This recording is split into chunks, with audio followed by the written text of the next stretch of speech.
Hi, I'm Lou Scott, and this is the Geppetto Room, where you don't have to be creative to be creative. You just have to be you. Because here we're going to explain and explore ideas that are going to help you have your own transformative ideas to enrich the way you live, the way you work, the way you play. And if you're addressing any of the problems that Vermont has, you can use these kind of thoughts, these techniques to come up with transformative thinking, because this is the kind of thinking Vermont needs. Now today I'm going to ask you to help me with this show. And what I'm going to do is I'm going to describe a transformative downtown Rutland. I'm going to try to revitalize downtown Rutland.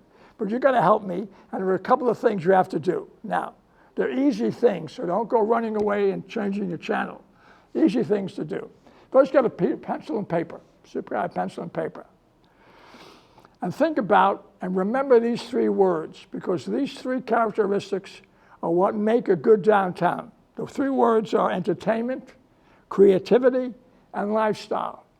Now, entertainment, all these words have many, many meanings. Entertainment is not necessarily watching somebody dance or a show. Entertainment could be the environment. Entertainment could be a piece of art. Same thing about creativity. It could be where you are, the ambience, the vibe of that place could be creativity, and lifestyle, the type of stores. So these words could have many meanings, but they have to be installed in everything that we do, okay? So we're going to redesign it. I have to apologize that I don't have pictures of my ideas because they're copyrighted and you can't use them, but we do have pictures of downtown to kind of give you a balance. When I say something about the downtown, you'll see something about downtown, and maybe it'll trigger ideas. That's what we're going to do. Now, ideas beget ideas. We get ideas. So we're going to talk about ideas. Maybe they're not possible, but they might beget more practical ideas. That's the game. Now you got to do two things. Put on your transformative hat. Remember we talked about it a few shows ago, how you do that? What you do simply is think about a time when you did something that people looked at it and said, wow, that's fantastic. That's something very unusual, different focus. Think about that. Get the neurons thinking about when you were transformative. The second idea is open up your imagination, your mind's eye, because I can't show you the pictures we're talking about, as I mentioned, but make your mind's eye can see these things in your imagination. Are you ready? Okay, so let's start. Now, there are a few things, people who are designing downtowns to create economic viability, to bring young people downtown like we have to in Vermont, have to do three things or four things. One, they have to have an idea of what kind of character the town should have. What kind of look should it have? What kind of ambience? What kind of feeling? They have to have a concept of that. They have to have that. The second thing is they have to have a plan of things that they're going to do, constructions, add, whatever they're going to do, but it has to be a plan, and it should be a visual plan. You don't have to do it all at one time, but you got to know where you're going, okay? Without a plan, you don't know where you're going. So what happens is you end up doing individual things, little spotty things, little patches, little Band-Aids, and it looks like that. You don't have a consistent continuity. You don't have a downtown people want to come to and spend their money and spend time there and experience downtown. They want to make that downtown convivial.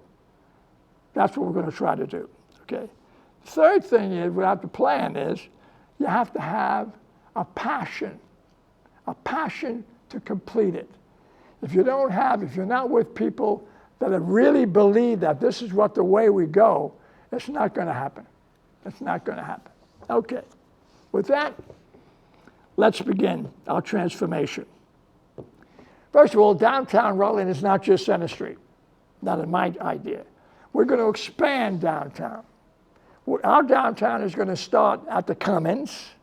We're on Route 4. It's going to extend down all the way to the courthouse. and you're going to extend all the way to the old Minster lumberyard. That's our downtown. We're expansive. When you have a bigger downtown, more people come, spend more money, it's more economical, it returns more results, bigger. So then we're going to extend our plan of downtown to those parameters. What we're going to do, secondly, is we're going to link them, maybe with an interesting piece of entertainment. Maybe the link is a rail system. Maybe it's a tram, like they have in other places in New Hampshire. Maybe it's an interesting trolley car. We're going to link the areas to move people around in an interesting, creative way. That's the second thing we're going to do. Okay. In our downtown, there are no sidewalks. The sidewalks are what architects call streetscapes. They're environmental things, experience. They're hills and dales. They have texture. They have places to sit, lots of greenery, lots of green, lots of bushes, places to sit, places to walk along. So you're walking along a pathway. Think about it. When average people walk on the sidewalk and walk in the city, nobody says hello if you don't know anybody. But when you're on a path, say you're in your woods and you're taking a hike, there's a tendency to say hi because it's more convivial. The atmosphere is healthier. You feel healthier. That's what we got to bring down to our downtown. We got to bring trees. We got to bring nature. We got to bring what's best in Vermont to downtown area. And when we do that, people want to stay there. People want to experience downtown. So we're going to have streetscapes all over the street, no sidewalks. Okay.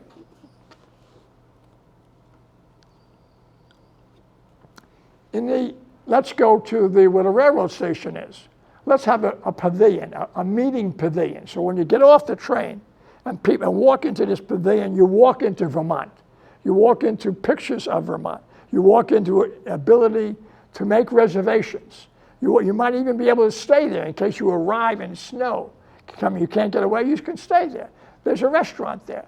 It sets the expectation of what people can expect from Rutland and the state of Vermont, right there. And the rest of the parking lot, instead of having this bleak place, we have to break up the parking lot, lose a few parking spaces, so what? But we're going to add trees, shrubs, looks, environment. Why is it important? Here's just a sidebar. The best environmental people are telling us now that in the next 5 or 6 years, we have to plant 3 billion trees. Billion trees. What do trees do? They create oxygen and they absorb CO2. When you do that, it's healthier. So if we have that kind of aspect, lots of shrubs, lots of greenery in our cities, get away from the concrete, we have a healthier city. We have a city that people want to stay more.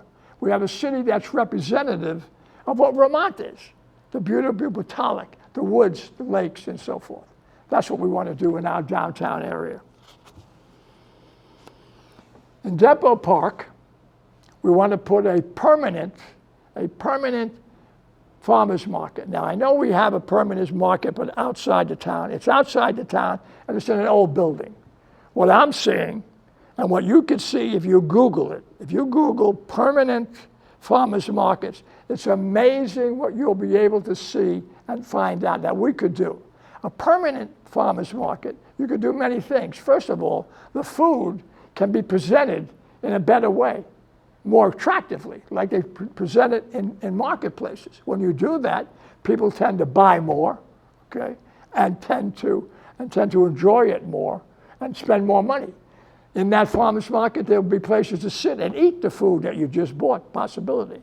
There might be other stores, other places, other art places that you can stay. Some of the market in this building will be for tents, people to come, but most of it is stalls where farmers can come, and it's permanent all year long. What we gain is, and then the building itself becomes a creative thing, a lifestyle. The building itself, that's what we have to do. So in Depot Park, I see a farmer's market. Now, from that farmer's market, picture a walkway, over the walkway, and it's going to the front of Center Street, right at the foothold of Center Street, the bottom of Center Street. There is a type of entertainment or auditorium or presentation format, platform, and a presidium of some kind, where we could have shows. Friday night, we could have the shows there. We could decorate it for seasons, the Christmas trees and so forth. It sets the tone. Again, that building is an artifact. That building becomes something creative, becomes lifestyle. Maybe inside of it we could have a game room for kids. Picture that. That's the beginning of Center Street, over this ramp from the Depot Park. You seeing it in your mind? Now, from that point, picture two staircases that go on the top level of the buildings, on the side levels. Okay. Now here, when you go up there, could be additional apartments, entrances to get into your apartment from that thing, or it could be boutique stores. So now you have a level on the bottom and you have this upper level.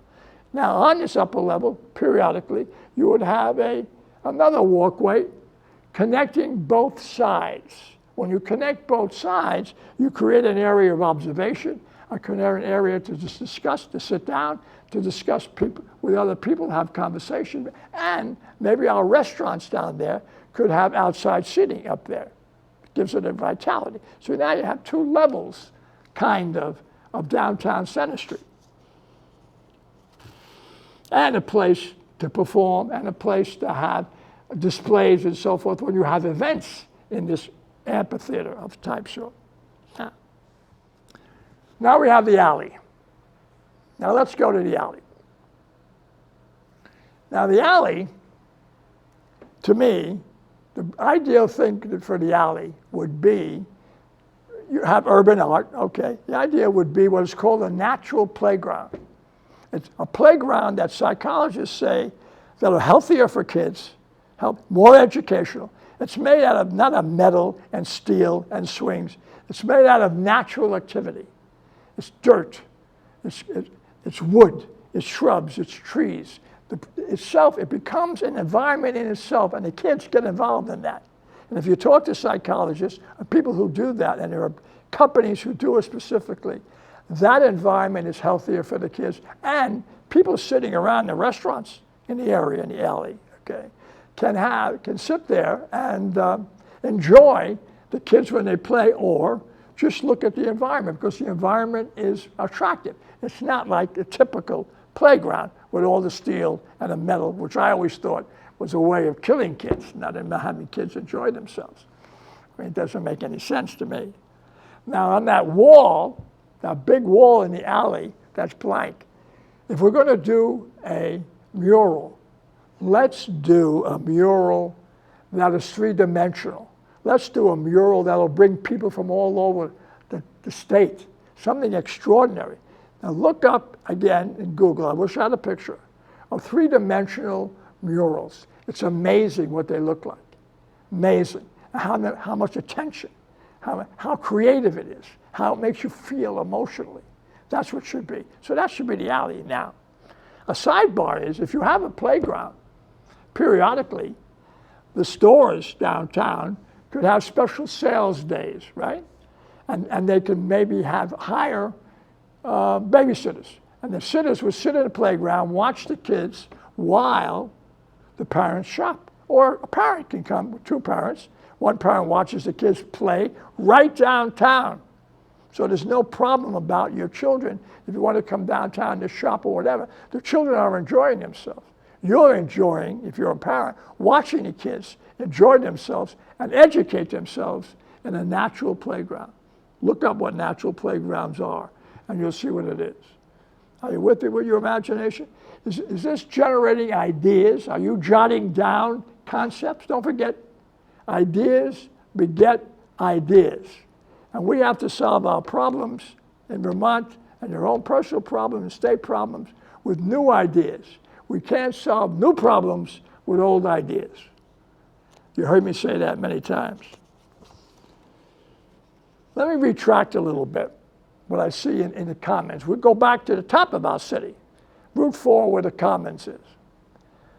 A gazebo is not a performance place. What we should have there is a presidium, some performance place or building, some kind of structure. Again, it's creative, it's beautiful in itself, it has emotions in itself, but it has the ability to actually efficiently have performances of dance performances, acting performances, music performances. There's some sitting. That's what should be there. Not with a gazebo. The gazebo has bad lighting. You can't see anything. It has to be replaced anyway. Let's replace it with something that's going to enrich our new downtown. That should be at the Commons. Now we'll jump back. Now we'll walk on the other side from the courthouse all the way to Mince's Place. We have a center mall. A center mall, and I'll talk about that, and I'll talk about Center Street too. The center mall, where you can walk like pathways, is full of greenery. It's full of stops where you can sit down. It's full of places where you can relax, where you can come together, you can talk. You can experience what best in Vermont, all the way through. Are these trees, are these bushes, are these rocks, are these woods, like that. We're taking away the concrete of a city that doesn't do anything. Maybe even on the sides of the buildings, we have plants on Center Street. That's a possibility. Plants growing, they do it in other countries. Plants growing, adding more oxygen, taking away more of the CO2. Another sidebar, if we're able to plant 3 billion trees, here's what the signs will say. It's like removing, and we're not going to do that, removing 600,000 cars from the street that are subjecting us to the exhaust. Think about that. Think about that. We want our cities to be like that, natural, more convivial, more entertainment, more creative. Now, Mince's Place leaves itself with a lot of ideas. We could have an entertainment center, a huge entertainment center with all kinds of entertainment, physical entertainment, like they were planning at one point in time at the mall. Car races, so forth. It could be a massive entertainment place. It could be a modern, innovative housing project. Different housing project, using what we know about sustainability, what we know about protecting people, what we know about keeping cars out, what we know about electricity and air conditioning. A sustainable town in itself, right downtown. It could be an innovative place. It could be a place that other people will come to see our downtown because it's so advanced. And it can be. We certainly have the structure there. We have the place there. It could be an art center, a gallery, or studios of artists. Artists bring imagination. They bring emotion to downtown. They make you think about things. They make you think. It could be filled with interactive urban art. Interactive urban art, you get actually involved in that. Again, just look that up in Google. Look it up. I'm sorry I don't have the pictures. Look it up. You'll see what could be done.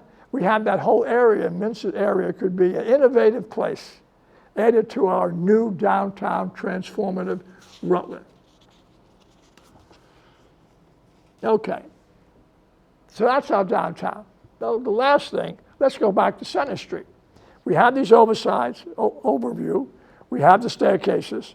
What are we going to do with the center? We can do what Burlington does and just pave it over and allow no cars. We could do that. Or we could have a center mall, a center grassy mall with cars coming on both sides. However, whatever we do, we want it more natural. I don't want it to be like Burlington. It shouldn't be. It should be more natural. It should be more places to sit besides the store, more places to have a convivial conversation with somebody. It could be a place where we could deliver information. It could be a place where you could sit and there's music. It could be a place where you sit and it's you can meditate. But all these little modules, okay, in the Center Street, not blank, you could just walk back and forth. I've been in Burlington. That's nice, it's well done, but just to have it close it off is not the secret. You have to make it a better environment. If you're going to make it a walkway, make it an interesting walkway. Make it an emotional walkway. Make it a pathway, like all our hiking trails. Bring Vermont downtown. Bring naturalism to downtown areas, not concrete. We don't need concrete. So let's review what we talked about. Look at your notes. Now, if you have ideas, what we talked about, send them to me, and I'll talk about them on this show. If you have ideas and you want to come on the show itself, write me an email, and we'll make arrangements. We'll discuss your ideas.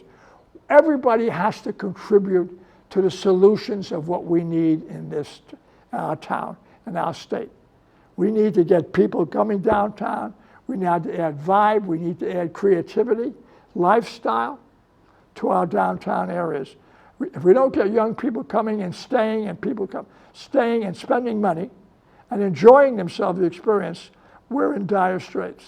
And we can't do it with old ideas. So we need entertainment, creativity, and lifestyle. Vibe, that's what gives downtown vibe, energy, makes people come and stay. So let's review what we have. We have the characteristics of developing a design for downtown. We have to know what we want. What kind of character do we want downtown? What kind of feeling do we want to project? We have to know who we want to attract. Obviously, we want to attract everybody. We're all exclusive, everybody's everybody. But maybe there's young people with certain interests. We want to know what do we want to attract? Who wants to take the time to come downtown and enjoy it? We have to know that. The third thing, we have to have a plan. We can't just arbitrarily do the things that we're doing currently. We need a plan, a structured plan. We don't have to do it all in one time. We got to do it over a period of time, right? And the plan should be a visual. We should be able to see what the future is. Our children should be able to see. And the last thing, we have the passion to build it so our children can see it. Because we can have the idea, but if we don't have the passion to create it, it'll never be done, and we'll never get it done. That's kind of like the summary. I would suggest also that you go to Google, and anything we talked about, look it up. Look what other people are doing, other towns are doing. It's amazing, amazing what's being done. And we could do it here in our own way. In our own way, with our own Vermont values, we could do it here. And we could generate the kind of feeling and vibrance we need in our town. And our new town, this transformative town. So, let me talk about some auxiliary ideas, some just extra ideas I had. Right now, supposedly, our state government has all kinds of money. Wouldn't it be interesting if they gave certain towns who really need development in Vermont a certain amount of money which they could use to hire an architect, hire experts, and develop the plan for their town for the future? They use the money that comes from the state. Then the state looks at all the ideas that have come, and the top 3 or 4, maybe they give them additional money since we have so much for infrastructure, and the towns can start beginning their plan. Beginning the plan. We eliminate from them, we eliminate the idea of having no money or budget to do what has to be done. The state has the money, let it supply it. It's just an idea. Think about it. And if you know anybody who influenced that, talk to them. A second idea I'd like to remind you of is that we should welcome the people who are coming from Afghanistan. They don't come with IEDs. They come but people who speak English, people who have skills, people who have professional backgrounds in education, who helped up our American fighters when they were there. We need these people. We need demographics, and they can be helpful. Now, one of the things that we could do for ourselves is, and certain organizations, maybe it's the Chamber, maybe it's the Downtown Economics, maybe it's other organizations. We have a series of educational, some way, media, to educate us about the culture, about the habits of these people, about how they think, about their history, not about who they killed. These people didn't kill anybody. These people are human beings that have a culture. The more we understand about them, the more understanding is power. Knowledge is power. It's the only resource you have. Somebody should take it upon themselves to start to explain to us and educate us about who these people are. If they are, it'll make it easier for them to amalgamate and make it easier for us to accept them. It'll make, the result will be better for everybody. Everybody. Remember that. And the last thing that I want you to think about is, please, let's get vaccinated. We're spiking again. We're spiking again. We're inundating the hospitals again. There are going to be more waves of this pandemic. If we don't, we're about 89%. Let's get it done. And when you have to practice face masks or practice distancing, just do it. It's not political. Just do it.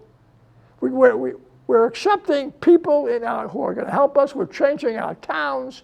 We want to add vitality. We're not losing the values of Vermont. Let's just get rid of this pandemic so we can go back to a normal, or at least a new transformative normal. Doesn't that make sense? It makes sense. With that, I'm Lou Scott. This is the Geppetto Room, where you don't have to be creative to be creative. You just have to be you. Until next time, thank you.